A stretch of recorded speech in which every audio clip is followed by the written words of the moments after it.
Está no ar mais um CâmaraCast, o podcast da Câmara de Vereadores de Itapema. Dessa vez, uma série especial para falar sobre a revisão do plano diretor da cidade. Ao meu lado, o vereador Léo Cordeiro. Tudo bem, Léo? Fala, Gabi. Tudo certo? Ótimo.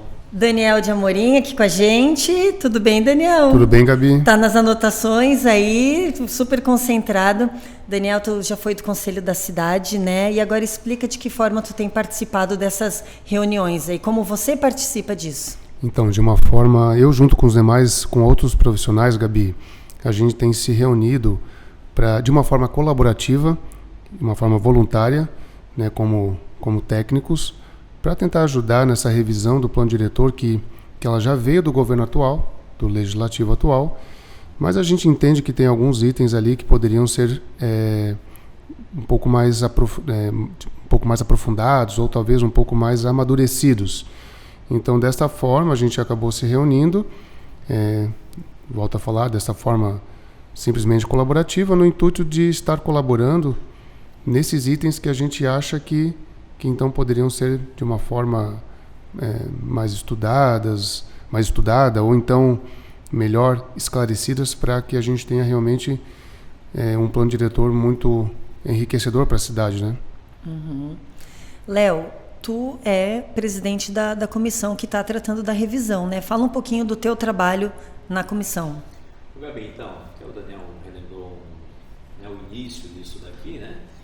Que o projeto veio lá do Executivo, né? O Executivo teve a eleição dos delegados, então, no Conselho da Cidade, tiveram as oficinas públicas, né? Que foram nos bairros, coletaram as propostas da população, isso tudo foi compilado, né? Foi feito então um projeto de lei enviado para a Câmara no final de 2023. Em 2024, o Poder Executivo então fez audiência pública, mostrando todos esses dados, foi quando de fato entrou para análise aqui da Câmara, né? Nós já havíamos então criado uma comissão especial para análise do plano diretor, da revisão do plano diretor, principalmente, mas nós temos isso que o Daniel acabou de falar, trazer profissionais que projetam o município, arquitetos, engenheiros, ouvir opiniões das pessoas, de entidades principalmente, de associação de moradores também, para que o legislativo esteja melhor munido, vamos dizer assim, de informações e avalie aquilo que veio do Poder Executivo, o que veio da população, dos profissionais, e tente realmente encaixar o melhor disso tudo num único projeto de lei para daí nós irmos para a votação. Ô Léo, mas quando a gente fala de plano diretor, o que é um plano diretor? O que tem dentro desse plano? É tudo? É a cidade inteira? Gabi, então, o plano diretor é um conjunto de leis, regras, normas que falam sobre um planejamento do município de uma forma geral, né? Ele não trata somente de construção civil ou de mobilidade ou de outros assuntos. É importante, o Daniel também vai falar um pouquinho sobre isso, que nesse momento nós não estamos fazendo um novo plano diretor. Nós estamos fazendo uma revisão em alguns pontos de uma lei já existente, né? E o Daniel vai poder falar um pouquinho melhor sobre isso. Então, o que a gente está fazendo é buscando, né, os parâmetros urbanísticos e índices para que realmente aquilo atenda da melhor maneira possível a nossa cidade. Essa revisão ela tem que ser feita de tempo em tempo, né? Itapema está um pouco atrasado nessa revisão, não está? Isso. Nosso plano, na verdade, ele é de 2002. O Estatuto da Cidade pede que seja revisado no máximo a cada 10 anos. Mas o município vem fazendo algumas mudanças pontuais, é claro, não revisões amplas, mas mudanças pontuais, que acabam também gerando resultado positivo. É muito difícil você, numa cidade como Itapema, que cresce do dia para a noite, você começar um plano e aquela ideia inicial, após um ano e meio, 2 anos, vai ser a ideia exata do que o município precisa. Porque naquele meio ali o município já cresceu. Já mudou também, de novo. Talvez aquilo que você pensou um ano atrás, um ano depois já está atrasado. Então é necessário que o plano seja revisto praticamente todo mês, todo ano. Porque tecnologia muda também, muda o número de pessoas, muda a tecnologia, enfim. O mercado imobiliário muda muito. Então são vários pontos que a gente precisa ver, né? Daniel, qual que é a maior dificuldade hoje que tu, como arquiteto, vê no nosso plano diretor? Então, quando a gente fala em plano diretor, além do que o Léo falou, desse conjunto de regramentos, de leis que regem a cidade, a gente tem que entender o que a gente quer para a nossa cidade. Que Itapema que a gente quer hoje, amanhã, no futuro. E o plano diretor tem muito a ver com isso. E ele vai tratar de, dentre outros assuntos, por exemplo, um pouquinho sobre mobilidade urbana, que hoje é um gargalo nosso, sobre a questão das construções, né, sobre a questão do mercado como um todo. E sendo assim, desta forma, são vários pontos que tem que ser analisado. Por exemplo, a questão das tabelas e índices, né, para a gente realmente equalizar essa balança entre mercado, entre cidadão, né, para que ambas as partes sejam beneficiadas. Mas o que é um índice, Daniel? O índice ele trata do potencial construtivo. Então a gente está falando do que realmente se dá para fazer em um determinado lote, em um determinado empreendimento. E a gente precisa realmente cuidar muito para que não só beneficie um lado. A gente sabe que a cidade hoje ela vive, Gabi, da construção civil, mas não necessariamente só isso rege uma cidade. A gente precisa que essa construção civil seja ordenada, que cresça de forma ordenada. Então a gente tem que equalizar essa balança entre os benefícios para o cidadão, porque o cidadão merece, a cidade merece isso, e também para o outro lado, que seria, no nosso caso de Itapema, os construtores. Então, tudo que está sendo analisado justamente é isso.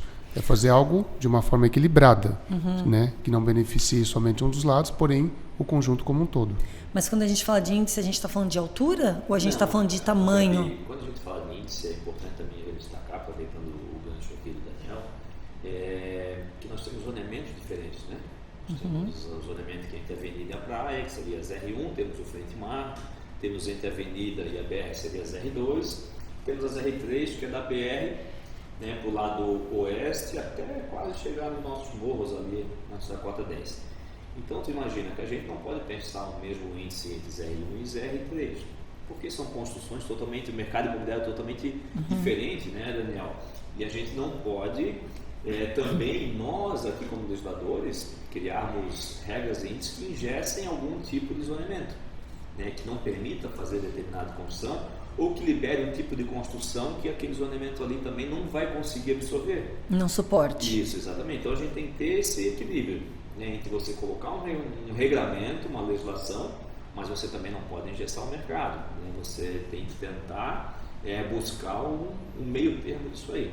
Então, como você falou, o índice não é só a altura, né? Taxa de ocupação, quantidade de vagas de garagem, metragem de apartamento, quantos apartamentos por andar, uma série de regras que o Daniel pode falar melhor para nós. É pensado também na estrutura do bairro, quando se pensa nesses índices, ou da área?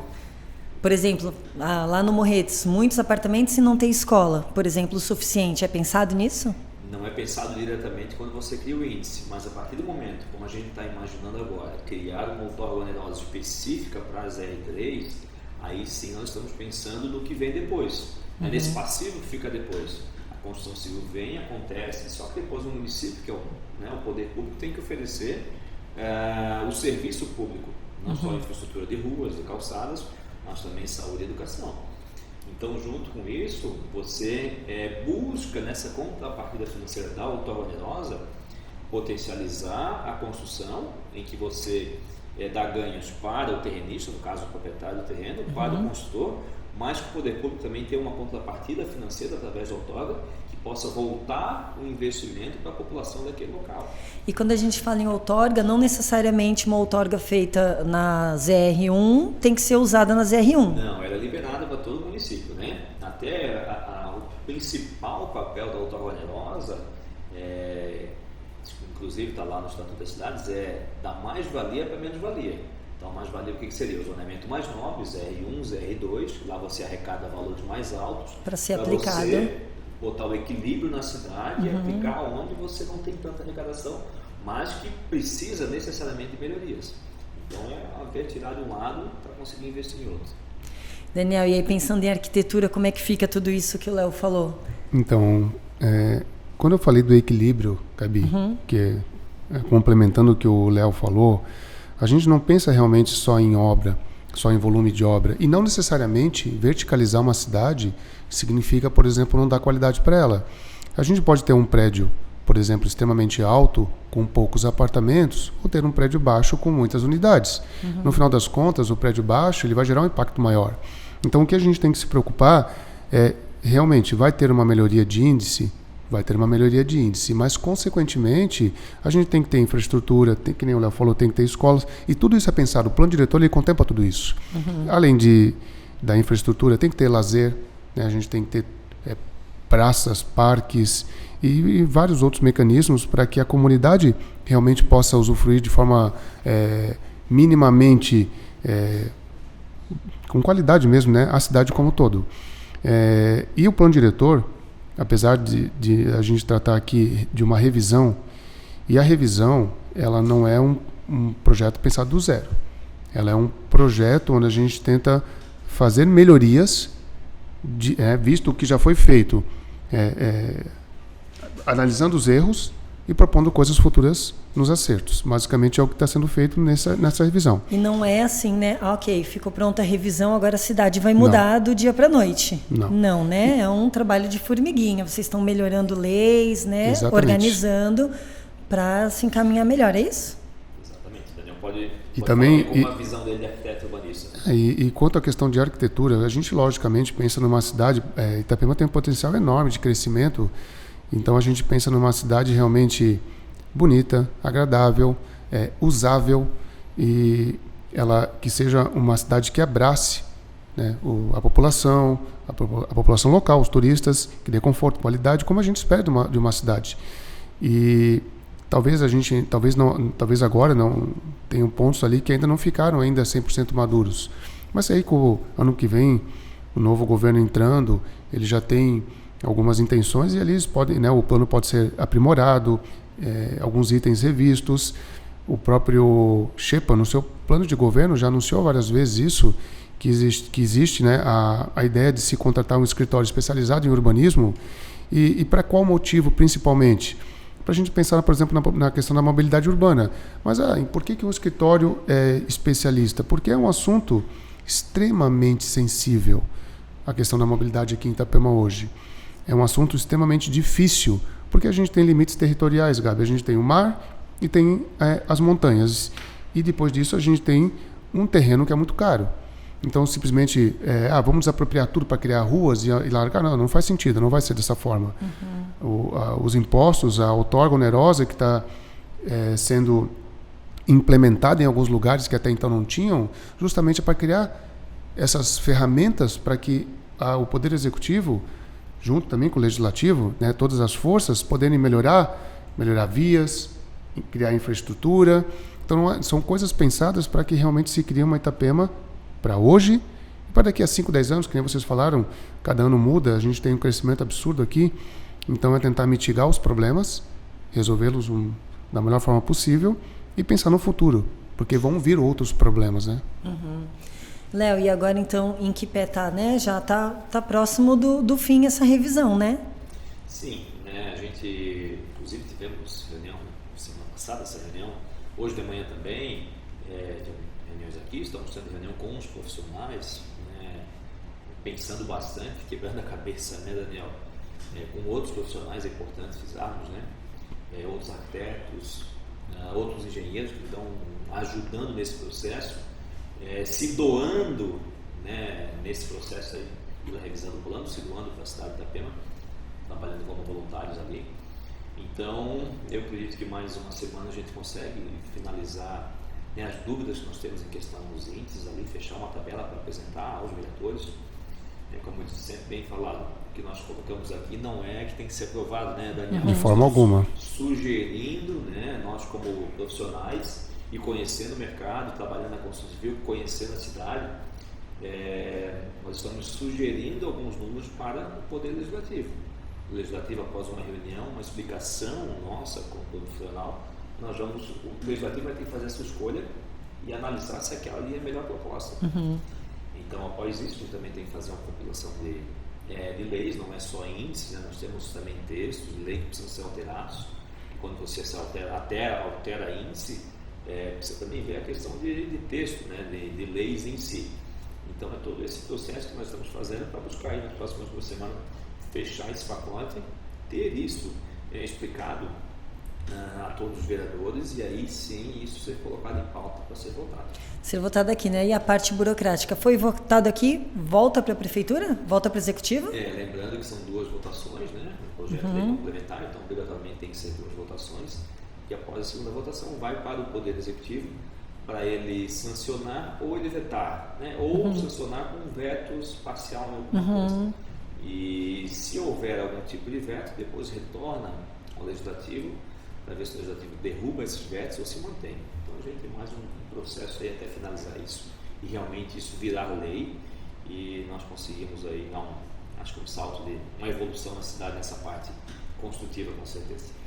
Daniel, tem algo mais que tu queira pontuar sobre essa revisão que ficou de fora na conversa? Na verdade tem, talvez alguma coisa tenha ficado de fora, mas é um assunto muito abrangente mas de uma forma simplificada, o objetivo foi simplesmente colaborar com a cidade para que a gente tenha uma cidade justa, uma cidade bacana, né, para os 2 lados, principalmente para a comunidade e para o desenvolvimento de uma forma ordenada. E que a gente deseja que realmente dê certo, como o Léo falou, de forma sugestiva. Se os vereadores acharem que faz sentido o que a gente sugeriu, ok. Se não faz sentido, se refaz, se revisa, né, pensando sempre no bem da cidade. Tem alguma alteração que vocês podem adiantar aqui, falar pra gente? Alguma mudança? Não, Gabi, na verdade são várias, né? São muitas, a gente vai abrir. Mas tem uma. A pontuar, se nós fôssemos elencar a principal mudança é que hoje, para você calcular o potencial construtivo no terreno, você usa o índice K. Né? Pega um terreno, divide, vou pegar aqui na BR, entre a BR e a praia, né, Daniel? Você pega um terreno, pega a metragem dele, divide por 35, é o teu potencial básico para fazer a quantidade de apartamentos ali. Depois de 2018, com a outorga onerosa, esse potencial básico foi acrescido por mais de 30% através da outorga onerosa. Nessa revisão do plano, esse índice K está sendo extinto e está sendo criado um coeficiente de aproveitamento. Em cada zoneamento, a metragem quadrada vai ter um coeficiente de aproveitamento básico, mais um coeficiente adicionado de outorga e mais um outro coeficiente de TPC, que é a transferência de potencial construtivo. Então, se fosse para nós dizermos uma mudança que vai trazer um pouquinho mais de impacto no geral, seria essa, acho que não é, Daniel? Esses índices, que é a taxa de ocupação e índice de aproveitamento, já é um modelo usado em todo o mundo. Eu realmente desconheço outra cidade fora Itapema que utilizava um índice exclusivo tipo índice K. Então essa forma de projetar é uma forma já usada em qualquer cidade do Brasil e do resto do mundo. E ela permite também que tanto o incorporador quanto o projetista eles tenham um pouco mais de flexibilidade na hora de conceber os projetos, que até então talvez, pelo fato de ser um índice um pouco mais simplificado, ele meio que engessava um pouco a questão da concepção projetual. Então basicamente seria isso, né? Você vê que o nosso plano diretor é de 2002 e ele ainda tinha o índice K até hoje. Eu dou exemplo de Porto Belo, nossa cidade vizinha, né, que tem um plano diretor que é de 2011, que nós revisamos começamos a revisar em 2018, apelamos em 2020, eu estava lá como secretário de planejamento urbano, e lá já é coeficiente de aproveitamento. Então você vê que uma cidade com um histórico da construção civil muito mais curto do que Itapema, mas que era um plano de 2011 e já não utilizava mais o K. Então você vê como o nosso precisava dar essa evoluída, apesar de que o índice K também cumpriu o seu papel. Claro. Serviu até Só então. que no momento nós virarmos a chave e isso evoluir. E fazer as mudanças.